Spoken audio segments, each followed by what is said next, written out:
Good evening students. स्वागत है आपका अपने यूट्यूब चैनल फिजिक्स डोमेन में। और यहाँ पर आप पढ़ने जा रहे हैं आज derivation of equation of motion by graphical method.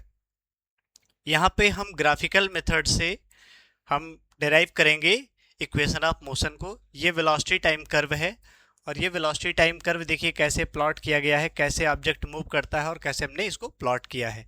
एक ऑब्जेक्ट है और ऑब्जेक्ट कैसे है, बिल्कुल ये इनिशियली u वेलोसिटी से मूव कर रहा है। किस वेलोसिटी से? u वेलोसिटी से मूव कर रहा है। ठीक है, इसको हमने क्या किया? एसिलरेट किया, और एसिलरेट किया यूनिफॉर्मली एसिलरेट किया, मींस इसका एसिलरेशन कांस्टेंट था और टाइम जीरो पर इसकी वेलोसिटी u थी। और जब इसको हमने यूनिफॉर्मली एसिलरेट किया तो it attain the velocity v। And object suppose at a time t equal to 0, initial velocity of object is a u and it is uniformly accelerated for time t। t time के लिए इसको हमने accelerate किया और final इसकी velocity कितनी हो गई? v। तो यहाँ पे टाइम लगा इसको t। ओके, तो आप यहाँ पर वेलोसिटी टाइम कर्व देख लीजिए। जब इनिशियल टाइम था तो इसकी वेलोसिटी कितनी थी? u। मीन्स ये लेंथ आपको जो दिया हुआ है, this length is a u। ये लेंथ कितनी है? u है। ठीक है, फिर इसको क्या किया गया? यूनिफॉर्मली एसिलरेट किया गया और यहां से एसिलरेट किया गया। तो एसिलरेट करने के बाद इसकी वेलोसिटी कितनी हो गई? अगर यहां से आप देखेंगे इसकी वेलोसिटी हो गई v। यहां पर इसकी वेलोसिटी क्या हो गई?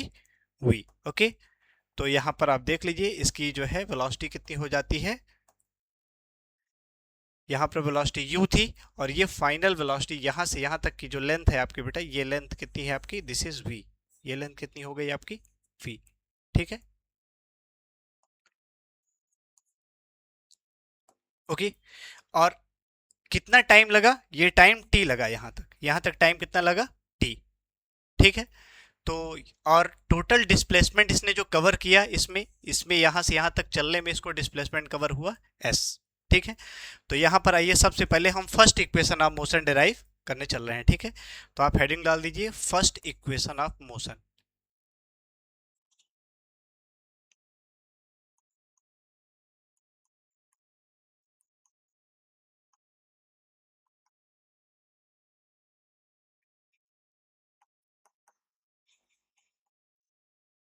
ठीक है, फर्स्ट इक्वेशन ऑफ मोशन में आइए। यहां पर सबसे पहले देखिए, हमने आपको बताया था वेलोसिटी टाइम कर्व में क्या होता है? Slope represent acceleration. Slope represent acceleration. तो आप यहाँ पे नंबरिंग कर लीजिए। ये O है, this is A, this is B, this is C and this is D। Okay, तो आप पहले इक्वेशन में पहला इक्वेशन हम डिराइव करने जा रहे हैं और पहला इंफॉर्मेटिव हमने बोला था कि आपका ये बहुत ही इंपॉर्टेंट इंफॉर्मेशन है। In velocity time curve slope represent acceleration. Okay, तो जब आप स्लोप, यहाँ आइए हम स्लोप कैलकुलेट करने चल रहे हैं। Slope m is equal to हो गया आपका tan theta. Okay, and tan theta is equal to कितना हो जाएगा आपका? Perpendicular upon base. परपेंडिकुलर कितना है? Perpendicular is a BC and base कितना है आपका? बेस यहाँ पर AC है। ठीक है, और अब यहां से देख के आप बताइए BC किसके इक्वल है? तो BC की लेंथ क्या होगी आपका? 0 से C। BC को आप क्या लिख सकते हैं? यहां पर BC जो लेंथ है आप इसको लिख सकते हैं BD minus CD। BD minus CD, BD minus CD। और ये जो लेंथ AC आपका, AC किसके इक्वल है? AC is equal to OD। AC equal to किसके है यहाँ पर? OD के। एंड स्लोप रिप्रेजेंट एक्सीलरेशन, तो आप इसका मतलब यहाँ स्लोप की जगह A रखेंगे। अब BD आप बताइए क्या है? BD यहाँ पर देख के बताइए। BD is equal to V। BD किसके इक्वल है? BD यहाँ जो V के इक्वल है। किसके इक्वल है? V के इक्वल है। और CD किसके इक्वल है? यहाँ पर आप देखिए CD इक्वल है दिस लेंथ के and this length is equal to V। ठीक है, तो यहां पर इसको आप लिखेंगे A is equal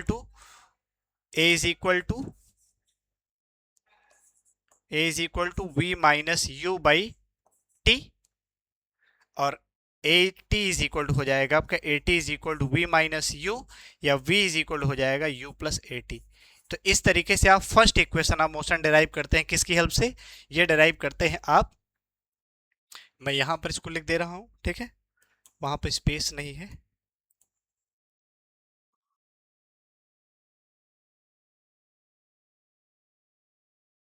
okay,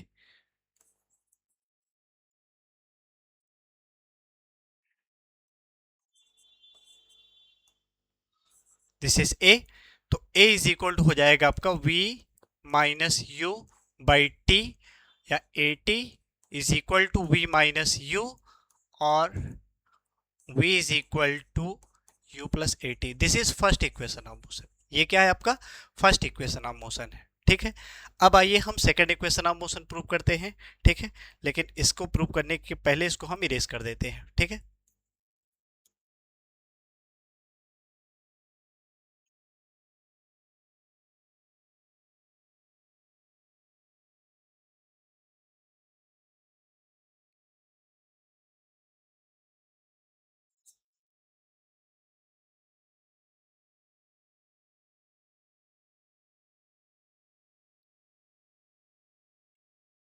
okay,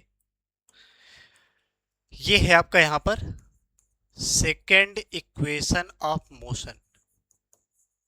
second equation of motion, second equation of motion में आप क्या फैक्ट यूज करेंगे? सेकेंड इक्वेशन ऑफ मोशन में फिर आपको जब वेलोसिटी टाइम कर्व बताया गया था तो वहां पर दो इंपॉर्टेंट इंफॉर्मेशन बताई गई थी। पहली इंफॉर्मेशन क्या थी? पहली इंफॉर्मेशन थी कि in velocity time curve slope represent acceleration, ठीक है। और दूसरी इंपॉर्टेंट इंफॉर्मेशन थी in velocity time curve area under the curve gives the total displacement. Area under the curve gives total displacement. तो जब पार्टिकल ए से बी पर गया था, जब पार्टिकल सबसे पहले कहाँ पे था?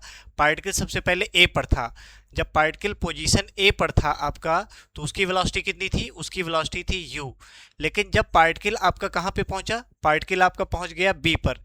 तो जब पार्टिकल बी पर पहुंचा तो वहां वेलोसिटी कितनी हो गई उसकी? v, ठीक है। और इस टाइम पे यूनिफॉर्म एसिलरेशन हुआ, यूनिफॉर्मली एसिलरेट हुआ ऑब्जेक्ट, और यूनिफॉर्मली एसिलरेट होने की वजह से इसने टोटल डिस्प्लेसमेंट कवर किया s, ठीक है। तो यहां पर आप लिखेंगे total displacement, total displacement is equal to area under the, area under the A B.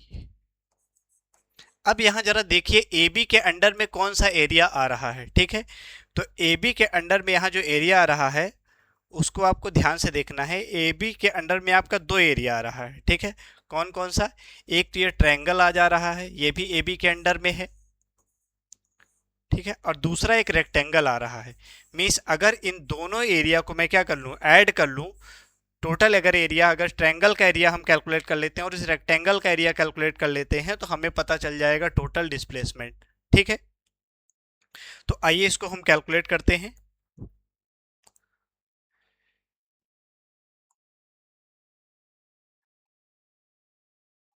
हमने लिखा total displacement S equal to area under the curve A B, और इससे आ रहा है area of triangle, area of triangle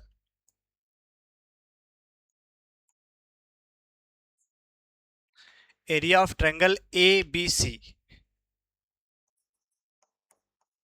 या आप पहले रेक्टेंगल का एरिया ले लीजिए, area of rectangle O A C D, O A C D plus area of triangle A B C. अब यहां पर आप कैलकुलेट करते हैं area O A C D. तो ओ ए सी डी एक रेक्टेंगल है, इसकी लेंथ कितनी हो जाएगी? Length into breadth. लेंथ कितनी है? ए ओ, और इसकी ब्रेथ कितनी हो जाएगी? ब्रेथ है इसकी A O, and this is O D. Plus triangle का एरिया क्या हो जाएगा? Half base into height. तो इसको लिख लीजिए हाफ। बेस कितना है? बेस इज अ ए सी, और हाइट, हाइट इसकी है बी सी। अब ए ओ यहां पर आप देखिए ए ओ किसके इक्वल है? ए ओ, ए ओ ये लेंथ आपकी किसके इक्वल है? यू के इक्वल है। This is you.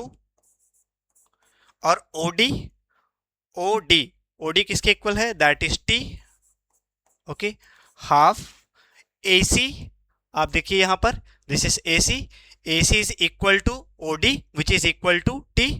तो आप यहां इसको लिखेंगे half into T, and B C, आप यहां पे देखिए B C is equal to V minus U है, क्या है, वी माइनस यू। ओके, यहां तक क्लियर है। अब देखिए यहां पर स्पेस ना होने की वजह से मैं थोड़ा सा इसको ऊपर लिख रहा हूं, यहां इरेज कर रहा हूं, ठीक है।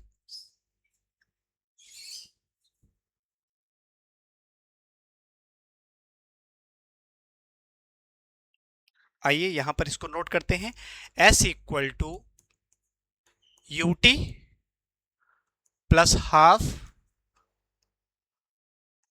टी और v माइनस यू। देखिए यहां पर एक हम फर्स्ट इक्वेशन का यूज करेंगे, फर्स्ट इक्वेशन का यूज इसलिए करेंगे, v minus U equal to A T, हम ये प्रूव कर चुके हैं, ये हम क्या कर चुके हैं, इसको ऑलरेडी हम प्रूव कर चुके हैं। तो जहां पे v माइनस यू है उसके प्लेस पे हम क्या रखेंगे, A T, and now you will get s equal to U T plus half A T square. Okay, तो ये हो जाएगा, this is the second equation of motion, इससे आप सेकेंड इक्वेशन ऑफ मोशन सीख गए, ठीक है।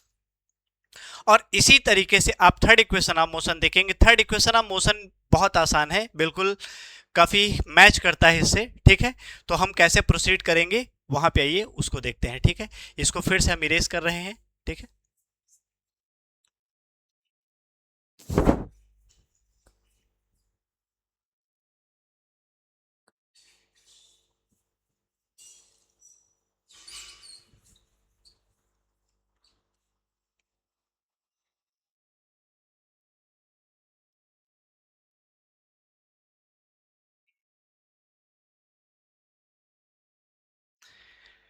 फिर एक बार उसी फैक्ट का यूज करेंगे, in velocity time graphs area under the curve gives the total displacement, ठीक है। तो हमारा ऑब्जेक्ट ए से बी तक मूव किया, जब ए पे था तो उसकी वेलोसिटी यू थी, और जब बी पर पहुंचा यूनिफॉर्मली एसिलरेट होगी तो उसकी वेलोसिटी क्या हो गई, वी, मींस एसिलरेशन क्या था, कांस्टेंट था। इसीलिए बिल्कुल ये स्ट्रेट लाइन करवाया है, ये प्रीवियस लेक्चर में हम इसको अच्छे से एक्सप्लेन कर चुके हैं, ठीक है, जिसमें हमने ग्राफिकल रिप्रेजेंटेशन ऑफ मोशन पढ़ा था, ठीक है। यहाँ पर हम डेरिवेशन कर रहे हैं और हमने उसी समय आपको बताया था कि वेलोसिटी टाइम करो बहुत इंपॉर्टेंट है, इसलिए इंपॉर्टेंट है क्योंकि इसमें दो दो फैक्ट्स हैं जिनका हम यूज करके डेरिवेशन में यूज करते हैं, और बहुत सारा इसका एप्लीकेशन बेटा न्यूमेरिकल्स में भी है। तो आइए यहाँ पर बिना रुके हुए यहाँ पर हम लिखते हैं, total displacement covered by body, total displacement is equal to area under the A B, total displacement is equal to area under the A B, area under the A B. अब देखिए जरा से यहाँ पर ए बी के under में कौन सा एरिया आ रहा है, फिर वही एक ट्रायंगल आ रहा है और एक आपका ये रेक्टेंगल आ रहा है, ठीक है। तो यहाँ पर लिख लीजिए, total displacement S equal to area कितना है, एक एरिया रेक्टेंगल का एरिया है सबसे पहले, तो आप रेक्टेंगल का एरिया लिख लीजिए, ए सी डी ओ, तो आप लिखेंगे area of rectangle, area of rectangle A C D O, ठीक है, plus area of triangle, area of triangle, triangle क्या है, ए बी सी, ठीक है, ए बी सी। अब रेक्टेंगल का एरिया कितना होगा, लेंथ इनटू ब्रेड्थ, तो आप इसको मल्टीप्लाई कर दीजिए, ठीक है। This is A O into O D, ये किसका एरिया हो गया, area of rectangle, and area of triangle, triangle का एरिया क्या हो जाएगा, half base into height, half base कितना है आपका ए सी, और बेस कितना, हाइट कितनी है आपकी, हाइट है बी सी, ठीक है। तो दिस इज ए ओ, ए ओ किसके इक्वल है यहाँ पर, यू के इक्वल है, और O D, O D, O D आपका है T plus half A C, A C कितना किसके इक्वल है, A C is equal to O D, and again it is equal to T, okay, and B C is equal to V minus U, okay. B C actual में क्या है, B D आपकी v है और C D आपका कितना है, u है, तो बी सी कितना हो जाएगा, B C is equal to V minus U. और यहां तक अगर आपने ध्यान दिया हो तो सेकंड इक्वेशन ऑफ मोशन भी हम यहां तक प्रोसीड किए थे, सेम प्रोसीड किए थे, और यहां से थोड़ा सा चेंज है, ये आपको ध्यान देना है। वहां पर हमने v माइनस यू के प्लेस पे ए टी पुट किया था by using first equation of motion, और यहां पर हम क्या करेंगे, टी को रिप्लेस करेंगे, और टी को किससे रिप्लेस करेंगे, टी को रिप्लेस करेंगे by using the first equation of motion, and what is T, T is equal to V minus U, T is equal to V minus U upon A. T की जगह पे क्या रखेंगे, v minus U, okay. And now s equal to u and t के place पे आप रख दीजिए this is v minus U upon a, okay, plus half v minus U upon a and now it is again multiplied by v minus U, okay. आइए यहां पर space नहीं है, इसके लिए हम थोड़ा सा इसको ऊपर सॉल्व करते हैं, ठीक है, इरेज कर रहे हैं, ओके।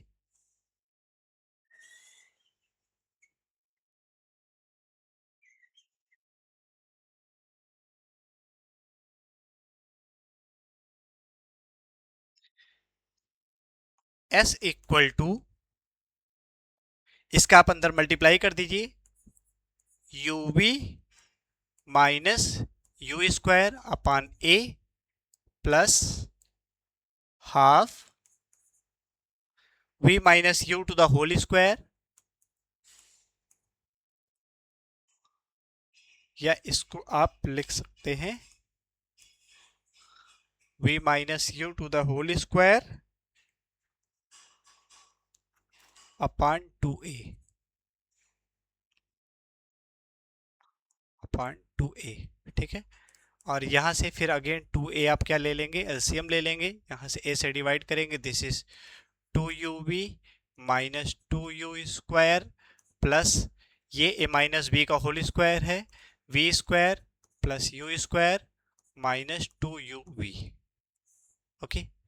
और यहां पर आप देखिए प्लस 2uv माइनस 2uv, इससे ये कैंसिल हो जा रहा है, इसको आप कैंसिल कर दीजिए, v स्क्वायर और u square minus 2u square minus u square, तो आपको मिलेगा v square minus u square upon 2a which is equal to s, और 2as is equal to v square minus u square, या आप इसी को फिर से लिख सकते हैं v square is equal to u square plus 2as। This is the third equation of motion, this is the third equation of motion. तो आपने देखा कि ग्राफिकल मेथड से कितना आसान है, ठीक है। अलजेब्राइक मेथड से भी इजी है, लेकिन उससे ज़्यादा इजी आपका ग्राफिकल मेथड से है। बस आपको दो इंपॉर्टेंट फैक्ट याद रखने हैं, और वही दोनों फैक्ट आपके तीनों इक्वेशन के डेरिवेशन में यूज होते हैं। और दोनों फैक्ट्स हमने आपको वेलोसिटी टाइम कर्व में डिस्कस किया था, एक लाइन हम फिर ब्रीफ में बताना चाह रहे हैं, आप नोट कर लीजिए। In velocity time curve slope represent acceleration, ठीक है, और in velocity time curve area under the curve gives the total displacement. इन्हीं दोनों फैक्ट्स की हेल्प से ये डेरिवेशन स्टार्ट होता है, ठीक है, ओके क्लास। तो नेक्स्ट कुछ अभी और न्यूमेरिकल्स हैं, उसको हम नेक्स्ट लेक्चर में देखते हैं, ठीक है, ओके, थैंक यू।